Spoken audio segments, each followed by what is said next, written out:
Ito po ang ating Queenie SAP Extra 2. Yan. So good for newborn, fully reclined po siya at to 20 to 25 kg.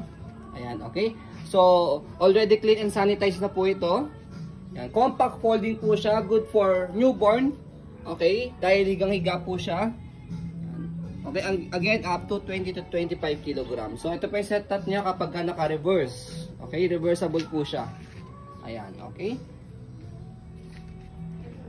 So, ito po yung details niya sa canopy. Wala po itong faded, wala siyang discoloration. Na-extend yung canopy niya. Ayan, zipper.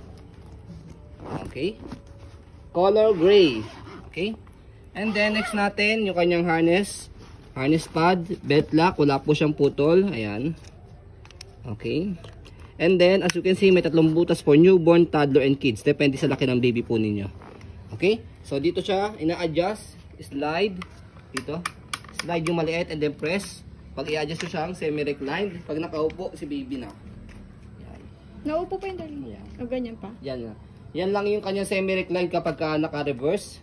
Pero kapag ka naka-normal siya, naka-forward facing, upong-upo siya. Okay? So, adjust natin. So, ganito po yung pagbalik sa kanya. Slide and press. Tapos, paharap. Ayan. Okay. And then, dahan-dahan lang pa rin. Baliktad nyo lang siyang ganyan. And then, shoot nyo lang siya rito sa corner. Sa may butas. Pag na-shoot nyo naman dyan yan, automatic maglalak naman yan. Ayan, okay. Ayan.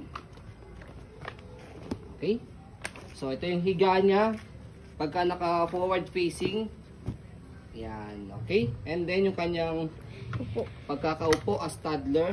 Ayan. Ganda. So, sakto rito yan. Okay. So, andyan pa po yung kanyang styro.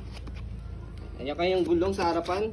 So, hindi yan nabubutas sa makapal yan. Panghabang buhay yung gitong gulong eh.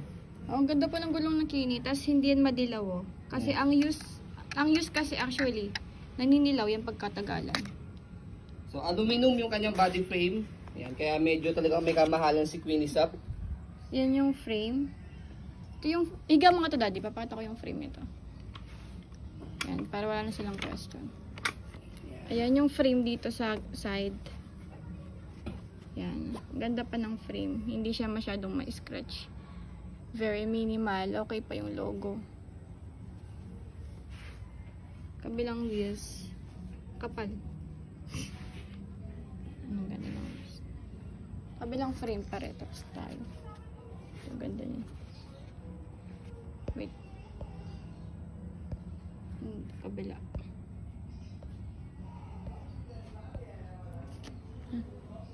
Pati yung gulong sa likod.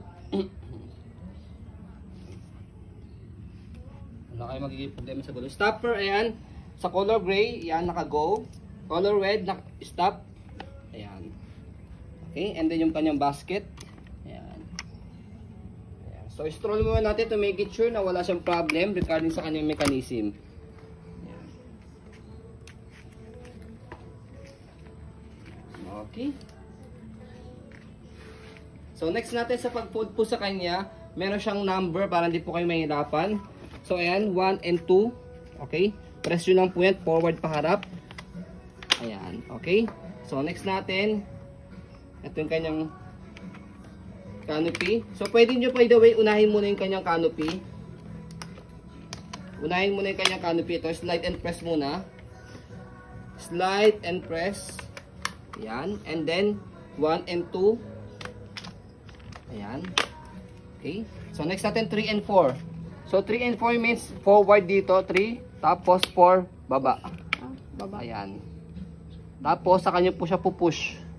Hawakan nyo rito. Tapos, pag naganyan na siya, compress nyo lang siya. Yan na. Yan na yung pinaka-fold niya, compact. Kaya kahit nasa sasakyan po siya, space saver sa sasakyan. Saka ditanggal yung wheels niyan, di ba darling? Ayun oh, yung gray. I-press nyo lang to. Pero, no din naman na. No din naman tanggalin to kasi, ano naman siya, maliit na siya. Ayan. Diba? Compact folding. Okay. Hindi lang namin sigurado kung cabin siya. Okay. Pag tinanggal siguro ang gulong.